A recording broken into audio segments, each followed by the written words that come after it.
O Senhor esteja convosco. Ele está no meio de nós. Proclamação do Evangelho de Jesus Cristo, segundo Marcos. Glória a vós, Senhor. Naquele tempo, os apóstolos reuniram-se com Jesus e contaram tudo o que haviam feito e ensinado. Ele lhes disse: Vinde sozinhos para um lugar deserto e descansai um pouco. Havia de fato tanta gente chegando e saindo que não tinham tempo nem para comer. Então foram sozinhos de barco para um lugar deserto e afastado. Muitos os viram partir e reconheceram que eram eles. Saindo de todas as cidades, correram a pé e chegaram lá antes deles. Ao desembarcar, Jesus viu uma numerosa multidão e teve compaixão, porque eram como ovelhas sem pastor. Começou, pois, a ensinar-lhes muitas coisas. Palavra da salvação.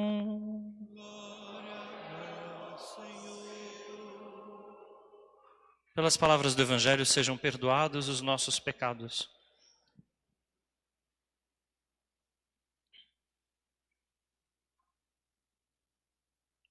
Meus irmãos e minhas irmãs, essa imagem do pastor que aparece em toda a liturgia hoje é uma imagem do cuidado. O que faz um pastor, afinal? Um pastor guia as ovelhas, as conduz para verdes pastagens, deixa que elas se alimentem, protege as ovelhas dos animais perigosos, conduz, reúne as ovelhas na proteção do redil. Essa imagem antiga é uma imagem que fala, portanto, de cuidar. Deus é o pastor do seu povo. Nós cantamos isso, afinal, no Salmo hoje. O Senhor é o meu pastor. Felicidade e todo bem hão de seguir-me. A gente conhece o refrão assim: o Senhor é o meu pastor, nada me faltará. A tradução talvez mais precisa seja, o Senhor é o meu pastor, Ele não me falta. Já que Ele é o nosso tudo, nada nos falta. Essa é a nossa experiência de um Deus que não está distante, de um Deus que não está silencioso, mas de um Deus que nos acompanha, de um Deus que se põe junto de nós, na história, e nos conduz como um pastor conduz as suas ovelhas. Nos conduz por verdes pastagens, mas também quando há vales sombrios e noites tenebrosas, Ele está ao nosso lado. Unge nossa cabeça com óleo e prepara para nós uma mesa.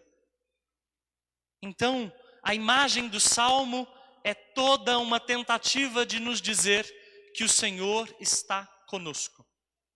Os chefes, os dirigentes do povo, os líderes, os guias, deveriam se inspirar nesse cuidado de Deus.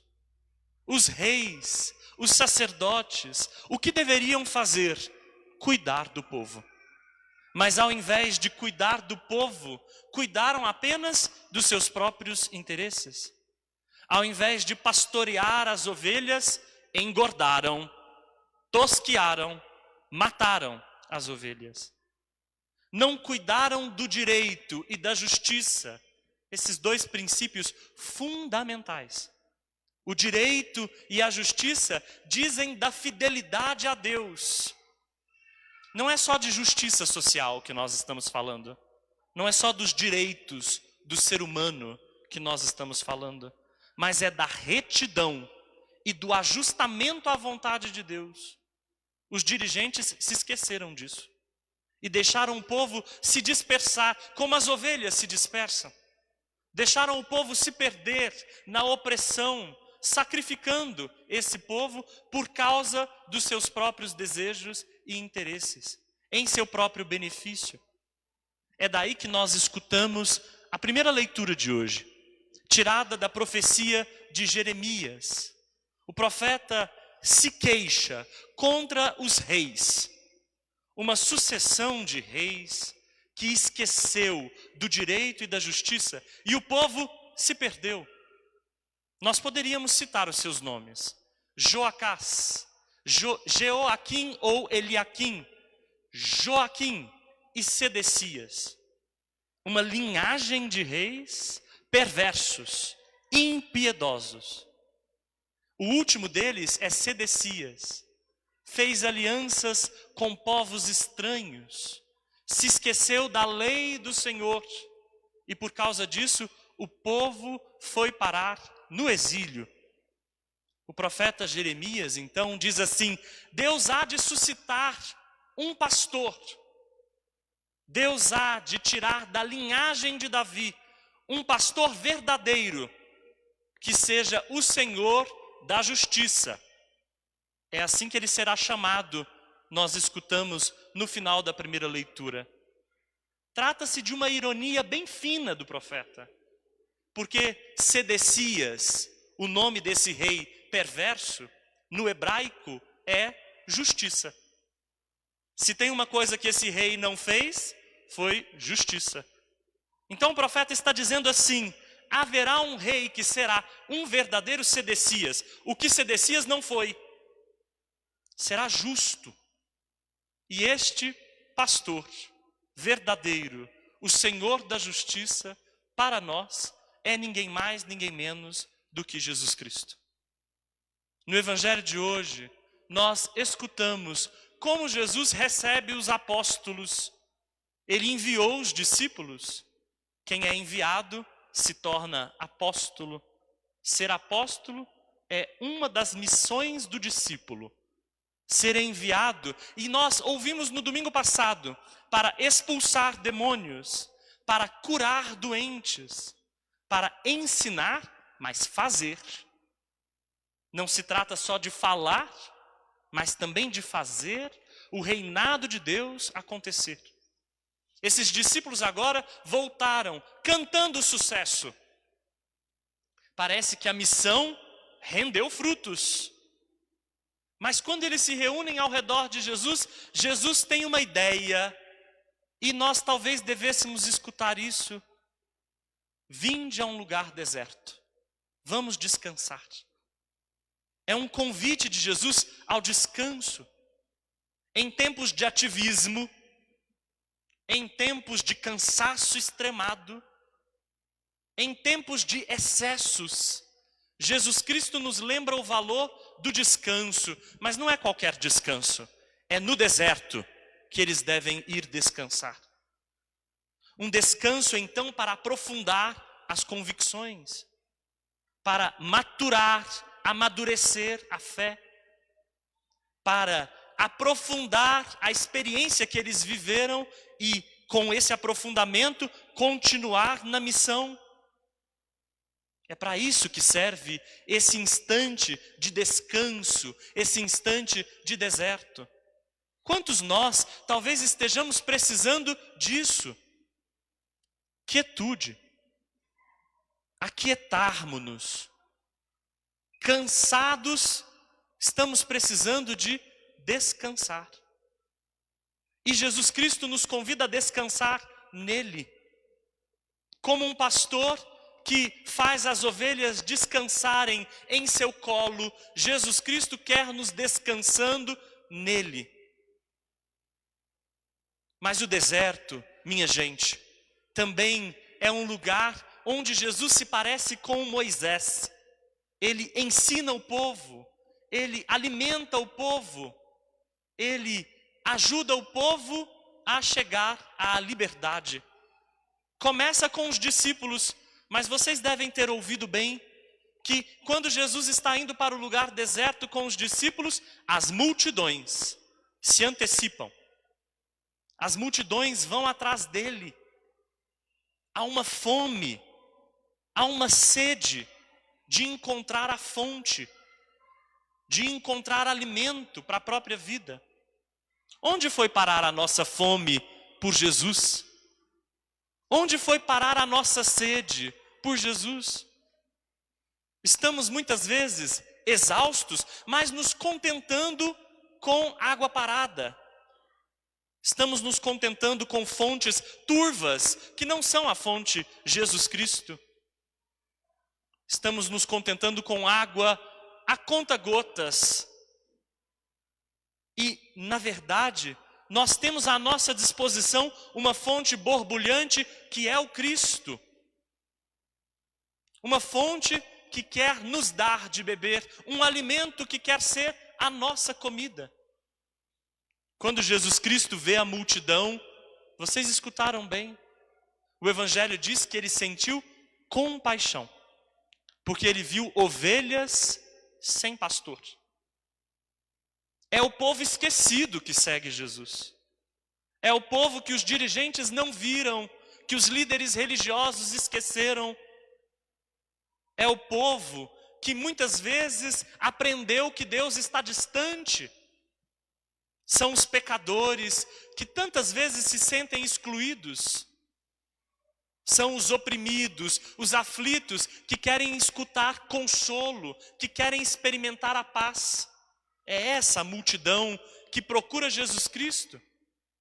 E se nós nos identificamos muitas vezes com essa multidão, porque nós muitas vezes estamos assim, aflitos, perdidos, também nós devemos nos aproximar de Jesus. Talvez esse seja o grande convite dessa missa. O grande convite dessa liturgia é ficar perto. Não é assim que a gente escutou Paulo dizendo na segunda leitura? Vós que estáveis longe, estáis agora próximos. E muitas vezes a gente não aproveita essa proximidade. A gente descarta essa proximidade. Mas nós que estamos próximos, precisamos aprender de Jesus e nos alimentar dele. Sobre a compaixão que Jesus sente, vale dizer, compaixão não tem nada a ver com dó. Muitas vezes a gente acha que ter dó é ter compaixão. Mas quando a gente tem dó, a gente simplesmente se condói. O outro fica com a sua dor e a gente fica com a nossa dó. Muitas vezes a gente também fala em empatia, fala em se colocar no lugar do outro. Mas se colocar no lugar do outro exige o quê? Se não tirar o outro do seu lugar. Nós temos dores muito particulares, muito singulares, cada qual a experimenta de um modo. Mas nós somos chamados a aproximar corações, e compaixão é outra coisa. Compaixão é quando a gente se põe a serviço daquele que sofre. A palavra é fortíssima quando traduzida exatamente no que ela quer dizer. Significa que as entranhas de Jesus se remoeram quando viram as pessoas sem pastor. Olhem que o coração é o centro da vida para um bom judeu. Mas não é o coração de Jesus que se enche de misericórdia aqui, não. O Evangelho diz que são as entranhas que retorcem quando ele vê a aflição do povo. Como uma mãe que, ao ver um filho sofrendo, tem as entranhas retorcidas. É assim que Jesus experimenta o desconsolo do povo e se põe logo a alimentá-los. A alimentá-los com o seu ensino, com a sua palavra. O ensino de Jesus não é didático. O ensino de Jesus não é professoral. O ensino de Jesus é terapêutico, é curativo, é libertador. É esse ensino que nós somos convidados a ouvir, para que nós também saiamos mais livres, mais libertos da experiência com Jesus. É por isso que Paulo, na segunda leitura, diz exatamente que Jesus Cristo reuniu-nos todos sob o seu sangue. Não existe mais pagão, não existe mais judeu, não existem mais diferenças que nos separam. Se o judeu colocava a confiança na lei, a lei foi superada. Se a liberdade estava na lei, a lei não serve mais de nada. Aliás, Paulo nos diz, a lei só serve para gerar inimizade, de fato. Antes e agora, ontem e hoje, quem confia na lei vai se tornando inimigo um do outro, porque confia nas obras da lei, confia só em si mesmo, acha-se perfeito e santo, acha-se dono de tudo e de todos, acha-se mais justo, mais próximo de Deus, e assim vai criando inimizades e divisões, quando na verdade a nossa confiança deve estar só no sangue de Jesus, que nos reúne e nos faz todos livres. Então, é este Jesus que é a nossa paz, que nos reúne como ovelhas e que nos dá a paz. Por isso, é a Ele que nós devemos procurar como única fonte da nossa vida. Peçamos isso ao seu Espírito, não nos afastarmos dele, mas nos aproximarmos. O Senhor é o nosso pastor, Ele não nos falta. Amém.